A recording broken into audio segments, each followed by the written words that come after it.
On the phone, it's a pleasure to welcome to the program Kiera Feldman, an independent journalist out of Brooklyn, working in partnership with the Investigative Fund at the Nation Institute. Kiera, welcome to the program. Thanks so much for having me. A really wonderfully reported piece in the New Republic, sexual assault at God's Harvard Patrick Henry College. Just give us a little background on Patrick Henry College. I seem to remember. It's a relatively new college, but I seem to remember hearing a lot about Patrick Henry College alums and interns in the early days or the later days of the Bush administration. Well, Patrick Henry College was founded very recently in the year 2000. It has just over 300 current students and only about 590 graduates to date. It's a teeny tiny school with an outsized influence as a training ground for the religious right and a pipeline to conservative jobs in Washington.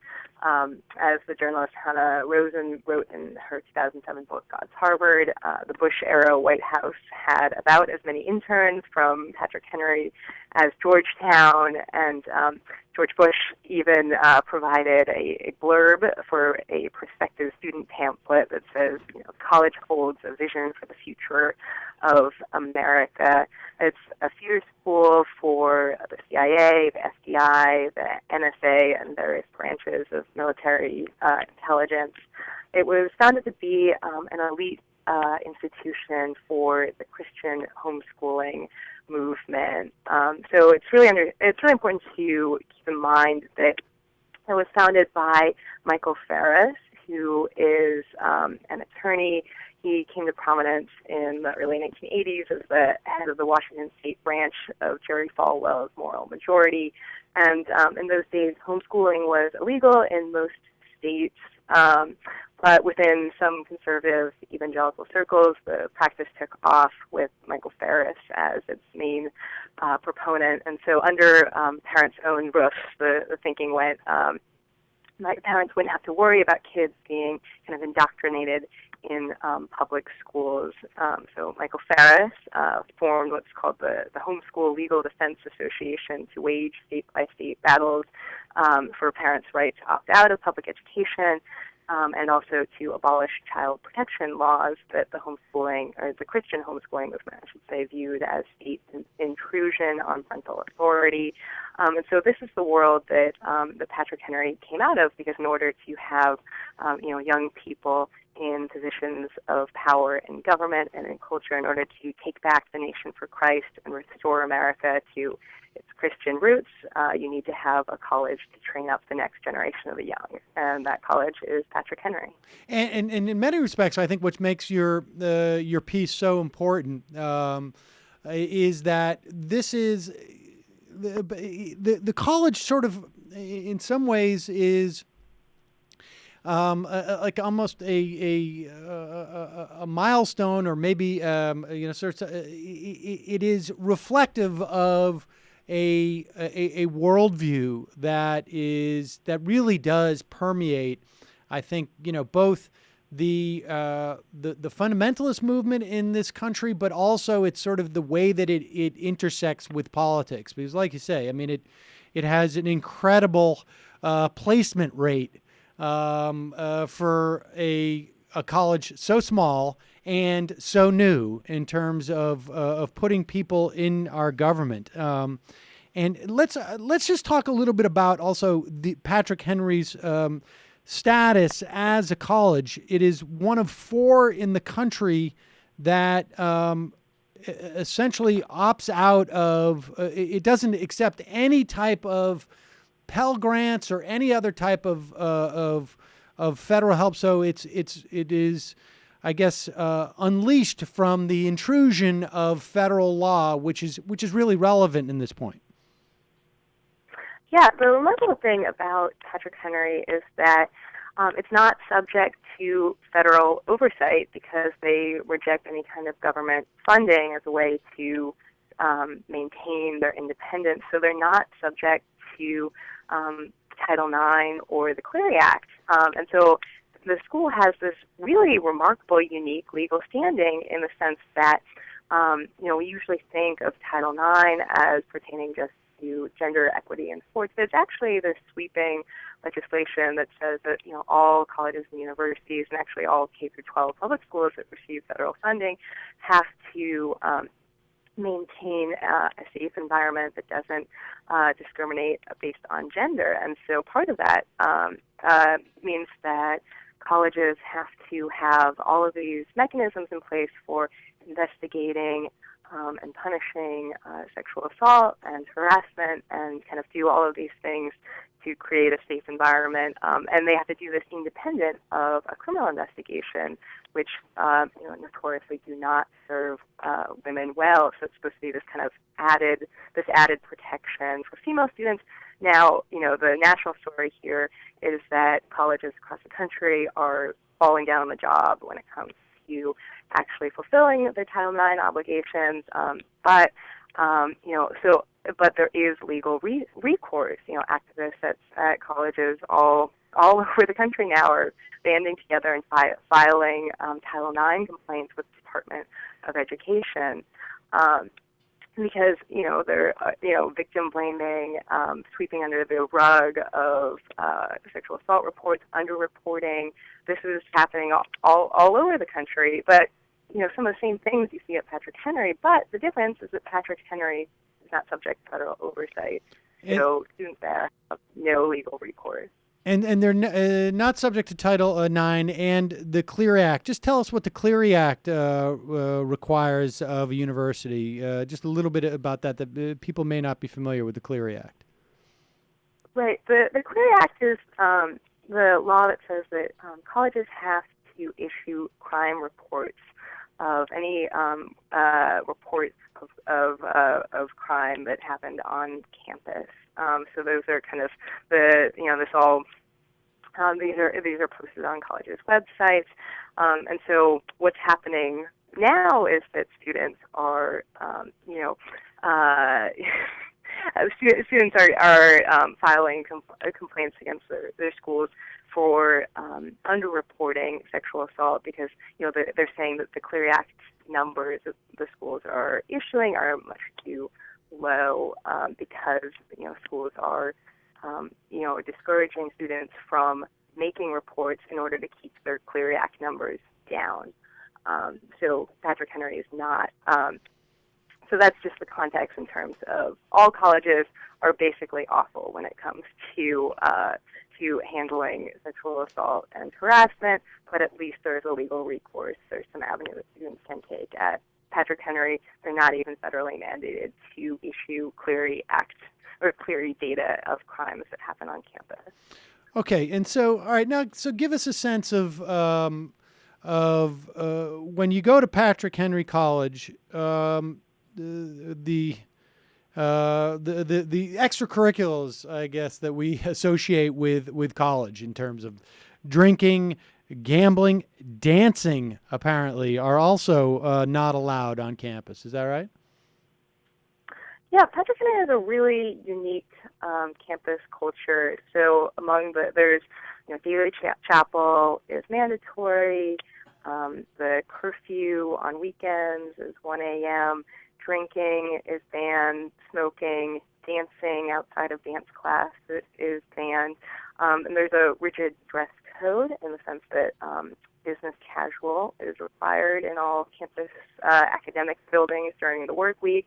And students, it's a teeny tiny school, and students are constantly being hauled into the student life office on dress code violations for wearing jeans in the main campus building.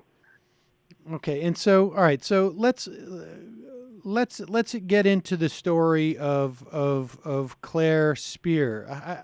Tell us her story, and I'm also curious as to how you went about, I guess, beginning to find this story, to report it. Well, kind of the backdrop for the whole Patrick Henry story is that I wrote about child sex abuse cover-up at an evangelical megachurch in Oklahoma about 2 years ago. And then a woman named Sara Patton, who's also, her story is also featured in my New Republic story. Sara Patton left a comment on that Oklahoma story saying basically, this really resonated with me. Here's what happened to me at Patrick Henry College. So from there, I basically worked social networks to find more stories, and I was put in touch with a woman named Clery Act.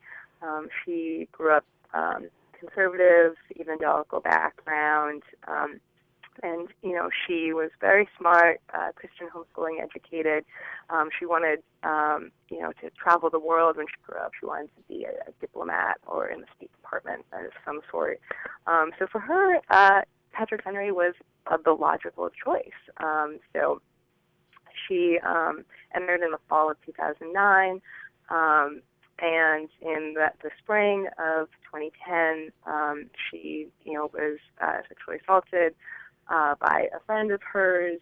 And when she went to report the assault to the dean of student life, Senator Corbett at Patrick Henry, the dean first, got her in trouble for drinking, and then told her that she was on the dean's radar, made her call her parents to, say that she was in trouble, and then told her that, she couldn't do anything about this report because, as the dean said, nothing could be proven. And then, what happened was, it turned out to be a system that served the alleged perpetrator very well.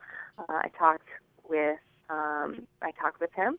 And, he was very forthright in saying, that the deans talked to me and they talked to Claire, and they said that, there's nothing here. And as he said, he said that, he was very grateful to the administration whenever they came to him and assured him that no criminal charges would be filed, that he didn't have to worry about it. That's what it all came down to, in his words. I was shocked in some ways that he was so willing to talk to you. What do you think accounted for that? Was it simply because he was sort of cleared in what appears to be really a non-investigation? That was my understanding. He felt that the system had vindicated him, and he wanted to, tell me, he thought, apparently it seemed that he wanted to tell me that, look, I was found innocent. So this is very, it was a different, I got no response from the alleged perpetrator in the other main story. So if I could just kind of go into the other story, Please. Sara Patton's story. Yeah, so this is the other intertwined story, is that Sara Patton, in the fall of 2006, she was also a freshman. She went into the dean to report her sexual assault. She described coming in and out of consciousness, her limbs feeling heavy with someone on top of her and groping her all over. Her memories were incomplete, and the dean, instead of even considering the possibility that she had been drugged, the dean said, well, if God had if you'd actually been sexually assaulted, God would have kept you conscious to bear witness to your perpetrator. And then the dean proceeded to grill Sara on what she was wearing and why she was alone in that boy's room. And so it was kind of this, as Sarah's roommate who was in the dean's office with her at the time said that it was basically like the dean was saying either, you're either lying to me or, you did something to deserve this. And so, this is kind of the culture that the cultural backdrop for how the administration responds to these reports is that, it's women's obligation to dress modestly or to behave properly to to not tempt their brothers in Christ to stumble. So the logic here is that, if something bad happens to a girl, she did something to deserve it. You just have to find out what it was. And so with Sara's story, the college conducted a so-called investigation. And at the end, the dean came back and said that both Sara and her alleged perpetrator were responsible for what had happened, and that they were both going to be punished. So they both received what the college calls growth contracts. And so for Sara, that meant that she had to go in every week for the next semester, the spring of 2007, for counseling sessions with the dean. And every week they read a chapter from a book on Christian purity and modesty. Yeah, that is captivating, unveiling the mystery of a woman's soul. So just to be clear here, these growth this growth contract is another way of saying, I guess the implication here, and we should also make it clear that the dean you're talking about is a Dean Corbett, right? A female dean. She is a female dean, that's true. And so do you have any sense of what the alleged perpetrator, what was involved in his growth contract? Well, I've heard from Sara's understanding was it involved also weekly counseling with a literature professor at the school, but the school, neither the alleged perpetrator responded to multiple requests for comment, and also the school itself would not comment on that specifically. What is in that book? I have to admit that I've never read "Captivating: Unveiling the Mystery of a Woman's Soul." What's in that book? So, Captivating is a wildly popular evangelical self-help book. The author, Stacey Eldridge, is a New York Times bestseller. Captivating has sold over 1 million copies. This isn't a fringe book. This is something that within really mainstream evangelical circles, lots and lots of women read it. There's also kind of a male version of it as well. It's kind of, there's this one chapter in which the author tells a cautionary tale of studying abroad in college, saying that she was a, quote, rebellious, unwise woman who put myself in a dangerous position. And I'll just read a couple sentences. So she writes, after enjoying a few too many drinks at a local bar, my girlfriend and I accepted a ride back to the hotel from the men who had been drinking with. You must be shaking your head as you read this, knowing what was coming. I am. Their offered ride did not lead us back to the hotel, but instead to a private location where I was raised. So this is kind of, promoting this idea that women have a so-called responsibility to prevent men from doing things to them, instead of saying that rapists have the responsibility not to rape women. So this was having Sara read this book. This was Dean Corbett's way of kind of providing, instruction on how to behave properly, how to dress properly, so that this kind of thing wouldn't happen again. And, Sara, like most any sexual assault survivor, was struggling not to blame herself. And so this was incredibly damaging to have this person in a position of authority over her saying, yes, it was your fault. Here is what you need to do better next time. And the thing that's really striking about this too is that which I think is really sort of the point, is that it is completely divorced from context. In other words, the difference between being in a foreign country and not knowing maybe the lay of the land versus being at this university, which is supposed to be this bubble. It's irrelevant. What's relevant is simply that you are a woman or a girl, and if you're around a man or a boy, it is incumbent upon you in any circumstance to make sure that you're not in any way, your being a woman or a girl is in and of itself a basically an invitation. I mean, that's basically what the message is here.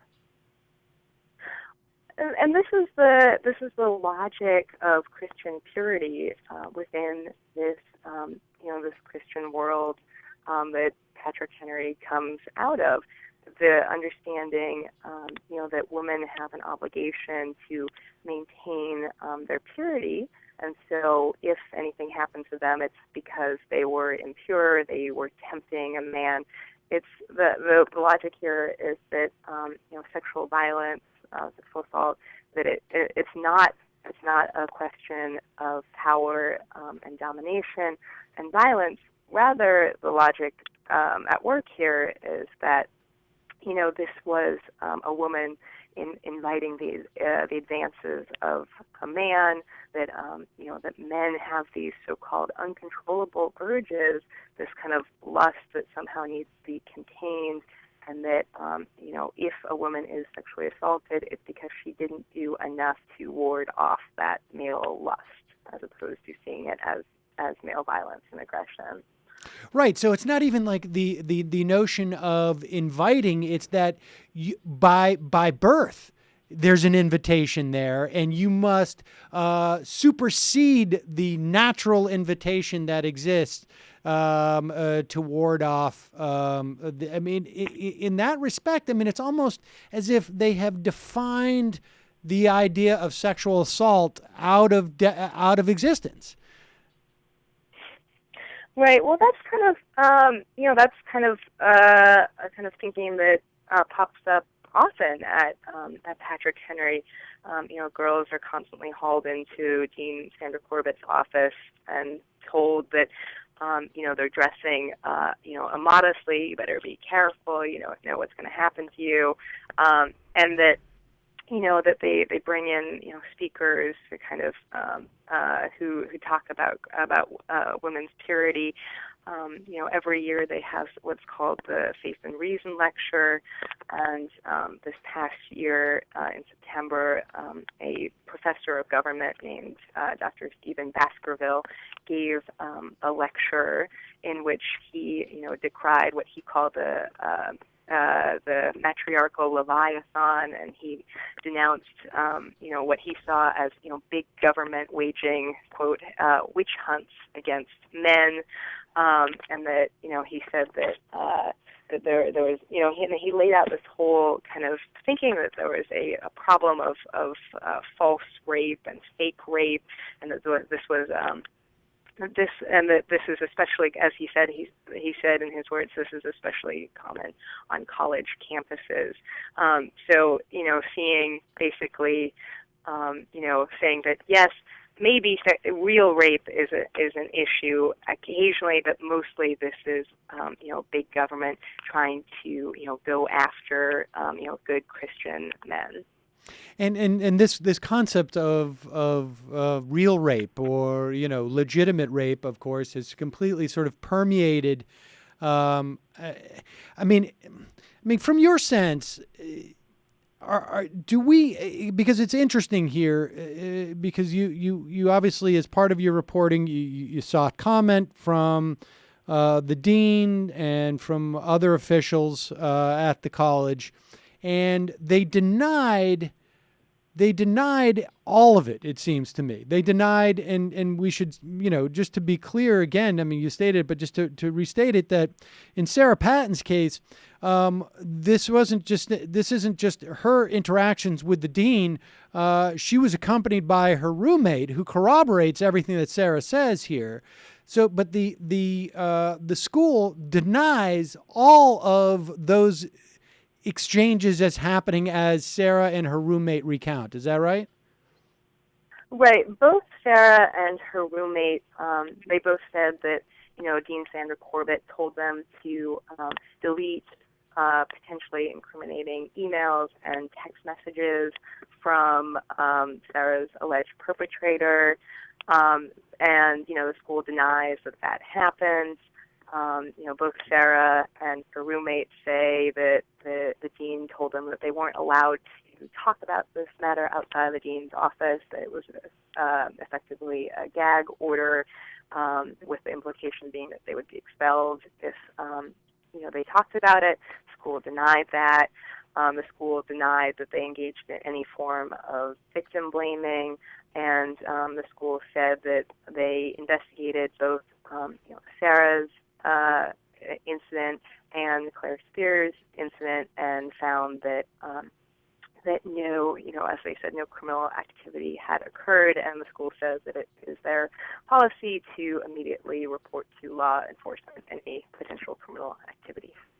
I mean, what's interesting is that there's this parallel in my mind to we saw what happened in the 2012 elections, where the adherents of this worldview running for office could not help themselves but to express it publicly without any sort of awareness of just how this sounds to people who think that women are not essentially chattel and are there to be taken by men at will, and then there's this sort of this pushback on a political level, where they are told, literally schooled, if you're a Republican candidate, hey, you don't say that stuff in public, and the school does sort of the same thing there, which is fascinating to me, because they don't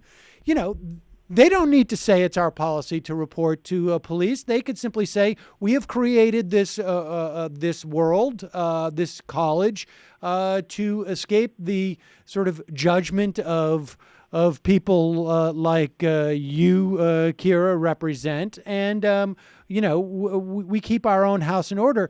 But it's as if that they are both simultaneously aware of just how offensive and problematic what they are teaching and disseminating and are doing is, but at the same time they also realize that we can't really we hold these beliefs, but we know that we shouldn't say them in public in some way. Yeah, conservative Christians have they believe in being what they call in the world but not of it. So that's a very important kind of backdrop for all of this, in terms of you should try your best to kind of learn the ways of the culture, as they call non-Christian secular culture, but not be of it. But they don't always do this very well, and that they're sometimes very surprised by backlash. I mean, when Dr. Stephen Baskerville gave this speech at Patrick Henry's campus, saying recreational sex in the evening turns into accusations of rape in the morning, even when it was entirely consensual. Then there was this huge kind of backlash, especially from kind of apostate alumni from Patrick Henry, kind of writing lots of angry blog posts. Because there are a considerable number of people who go to Patrick Henry and come out the other side, very, very, very liberal feminists. I mean, it's amazing, and they've had some kind of awakening, or at least that happens not long after they graduate. But so then they go off and they write these angry blog posts about Patrick Henry, and and so there's a big backlash against the Baskerville speech in the fall, and in response, Patrick Henry issued a statement saying, trying to backpedal, saying, that was an exercise in academic freedom, and that Patrick Henry does not, that speech was not endorsed by the administration. So there is the kind of understanding that sometimes you can have those conversations, but they need to happen in private. Is there any sort of like a parallel or analogous movement on campus? In other words, you've got apostates who within their alumni community. Is there anything happening on campus where these women on campus are saying, "Hey, wait a second, there's a problem here," or I mean, what happens to those women who are in school? I mean, presumably, you document or you report on two of these cases. Presumably, there are others. Is there any, support group on campus? Is there any type of movement there, or is that just are those people basically just summarily said, given their packing orders? Well, I have one source who's quoted anonymously in the story who is a current student. She's a junior, and she is she came out of this very fundamentalist Christian world. She has since had kind of come around to the other side. While at college, now she's a feminist and kind of a bit of a troublemaker. But she kind of says that she's basically the only one. She tweeted out a picture of herself from her protected Twitter account in the Patrick Henry Library, reading this story about sexual assault at Patrick Henry in the Patrick Henry copy of the New Republic. So when right after the story came out, the school issued a statement to the alumni community, because there's been a lot of response from the alumni saying, there's a Facebook page where a lot of the alums are saying, this is terrible. We need to, how did we not know any of this was going on? This is great that we finally know. Then there's some alumni saying, this was a hit job, or a lot of people are actually just saying like, well, I'm not going to weigh in because I don't know the details of all of those particular cases.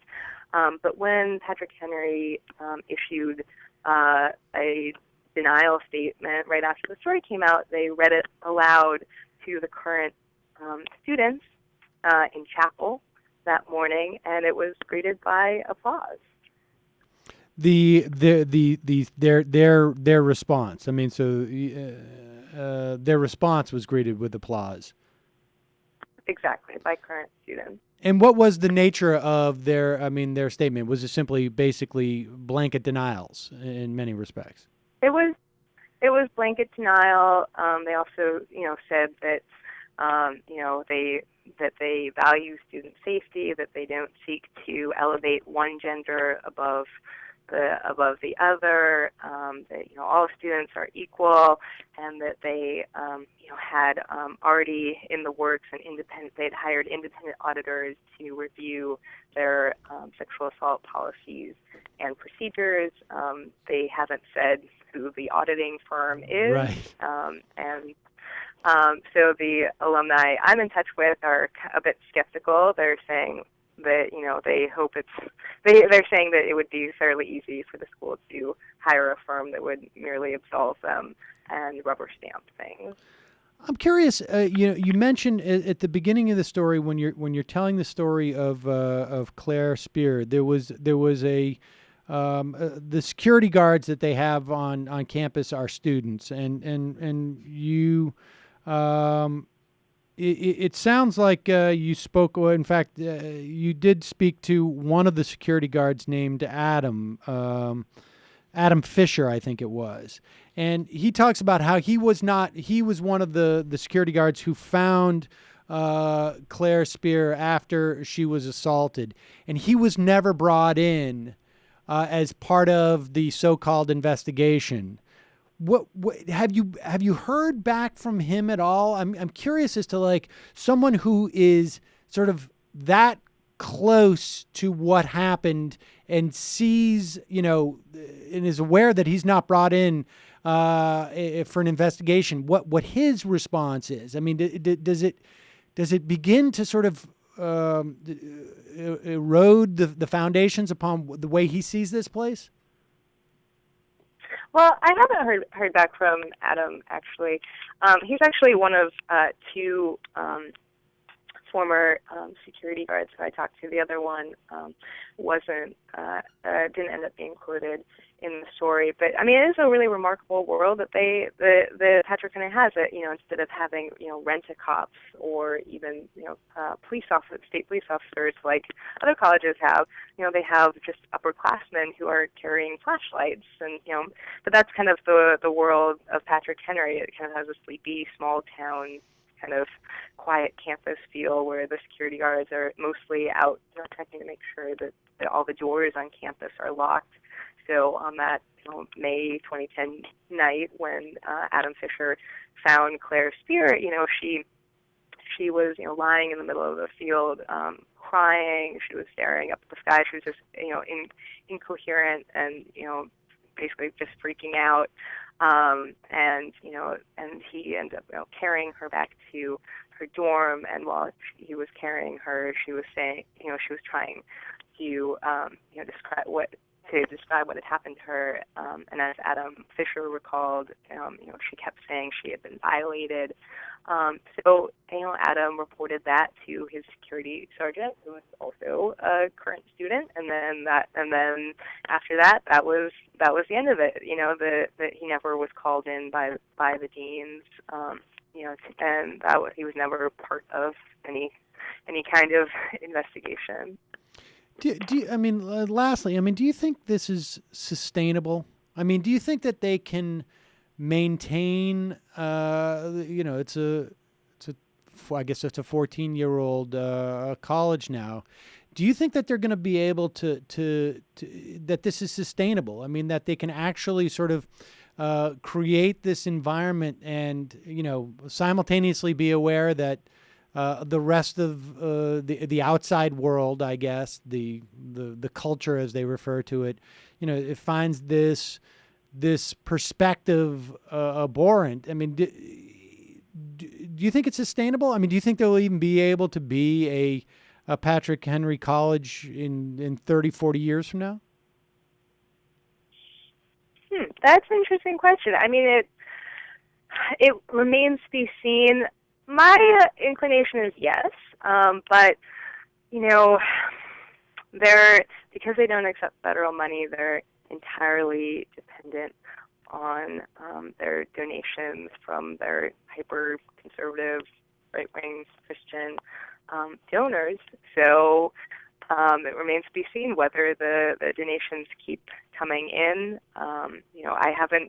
I certainly haven't heard any of any, I guess, backlash or upheaval on the Board of Trustees. That doesn't mean that the trustees are necessarily satisfied with things, but I haven't seen any indication that that this is going to threaten the survival of the school in any way. Kiera Feldman, thanks so much for your time today. The piece is Sexual Assault at God's Harvard Patrick Henry College. We will put a link to that at majority.fm. Really appreciate your talking to us about it. It's a great piece of reporting. Thanks for having me.